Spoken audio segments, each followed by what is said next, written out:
Mari kita lanjutkan pendalaman Alkitab kita yang membahas gereja sebagai bait Allah. Nomor 4, gereja adalah tempat kediaman atau bait yang Tuhan pilih untuk Ia tinggal. Ini suatu kebenaran yang sangat penting dengan banyak dampak yang serius.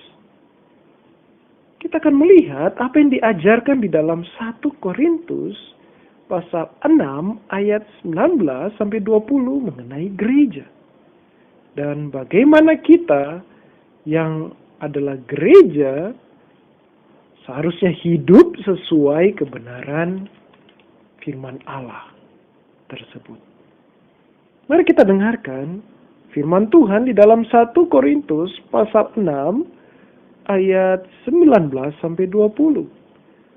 Atau tidak tahukah kamu bahwa tubuhmu adalah bait Roh Kudus yang diam di dalam kamu, Roh Kudus yang kamu peroleh dari Allah, dan bahwa kamu bukan milik kamu sendiri? Sebab kamu telah dibeli dan harganya telah lunas dibayar. Karena itu muliakanlah Allah dengan tubuhmu. Dua kebenaran penting disingkapkan di dalam 1 Korintus pasal 6 ayat 19-20. Yang pertama, masing-masing orang percaya dan seluruh gereja sebagai satu kesatuan merupakan tempat kediaman Allah melalui karunia Roh. Karena itu, kita harus berhati-hati agar tidak mendukakan pribadi Roh Kudus dengan pikiran, perkataan, atau perbuatan berdosa kita dan kehidupan yang tidak alkitabiah. Seperti yang dinyatakan di dalam Efesus pasal 4 ayat 30. Dan kita harus menjauhi segala bentuk amoralitas. Yang kedua, jemaat atau gereja telah ditebus atau dibeli dengan darah Kristus yang mahal, yang dinyatakan di dalam 1 Petrus pasal 1 ayat 18-19. Karena itu, diri kita bukan lagi milik kita sendiri, melainkan milik Tuhan Yesus. Kita tak lagi hidup bagi diri sendiri, tetapi untuk kemuliaan Allah Tritunggal. Seperti yang dinyatakan di dalam 1 Korintus pasal 10 ayat 31. Caranya antara lain dengan hidup kudus, menjauhi kecemaran moral. Oleh anugerah Allah, tuntunan firman-Nya dan kekuatan Roh Kudus, kita harus berusaha hidup dengan hati-hati atau berjaga-jaga atau waspada di dunia ini, agar tidak menajiskan bait atau tempat kediaman Allah.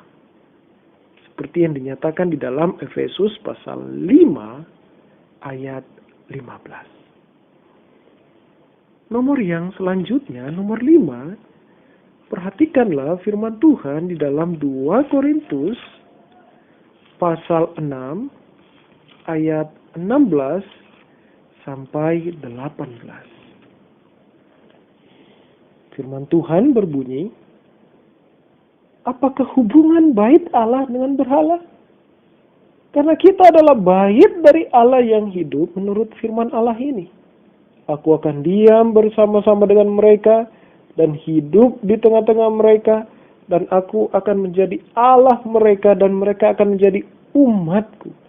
Sebab itu keluarlah kamu dari antara mereka dan pisahkanlah dirimu dari mereka, firman Tuhan, dan janganlah menjamah apa yang najis, maka aku akan menerima kamu dan aku akan menjadi bapamu dan kamu akan menjadi anak-anakku laki-laki dan anak-anakku perempuan.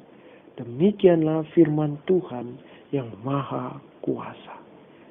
Firman Allah tersebut mengajarkan hal penting lain yang terkait gereja sebagai bait Allah atau tempat tinggal Allah. Mari kita melihat dan belajar untuk memahami isi firman Allah tersebut. Pertama, apakah janji luar biasa yang diberikan kepada gereja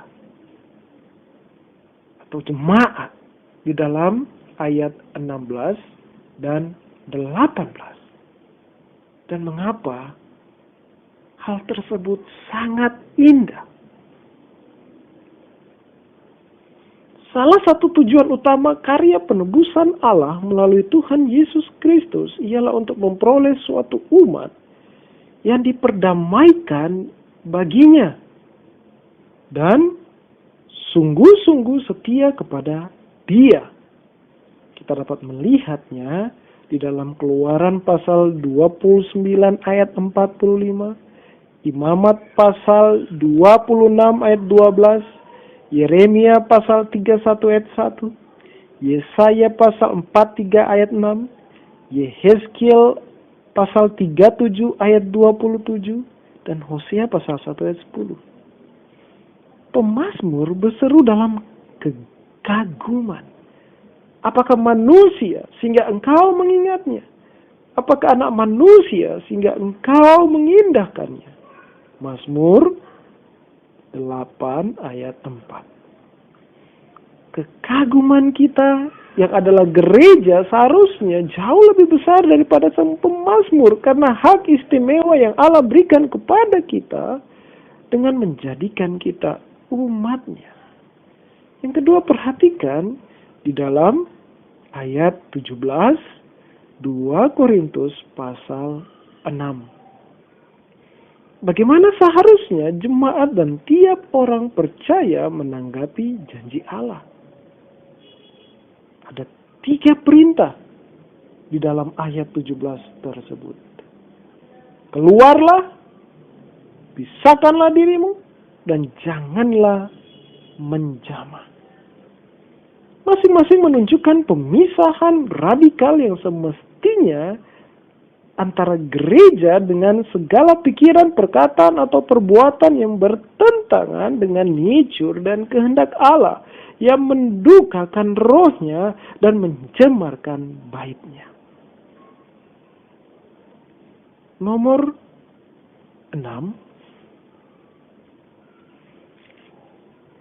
Ingatlah bahwa Alkitab tak hanya menggambarkan jemaat atau gereja sebagai bait yang dibangun untuk kediaman Allah, tetapi juga imamat kudus yang melayani Allah.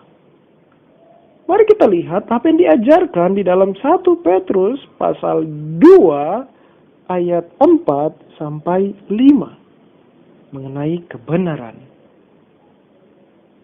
di dalam firman Tuhan yang berbunyi, dan datanglah kepadanya batu yang hidup itu, yang memang dibuang oleh manusia, tetapi yang dipilih dan dihormat di hadirat Allah. Dan biarlah kamu juga dipergunakan sebagai batu hidup untuk pembangunan suatu rumah rohani, bagi suatu imamat kudus untuk mempersembahkan persembahan rohani yang karena Yesus Kristus berkenan kepada Allah.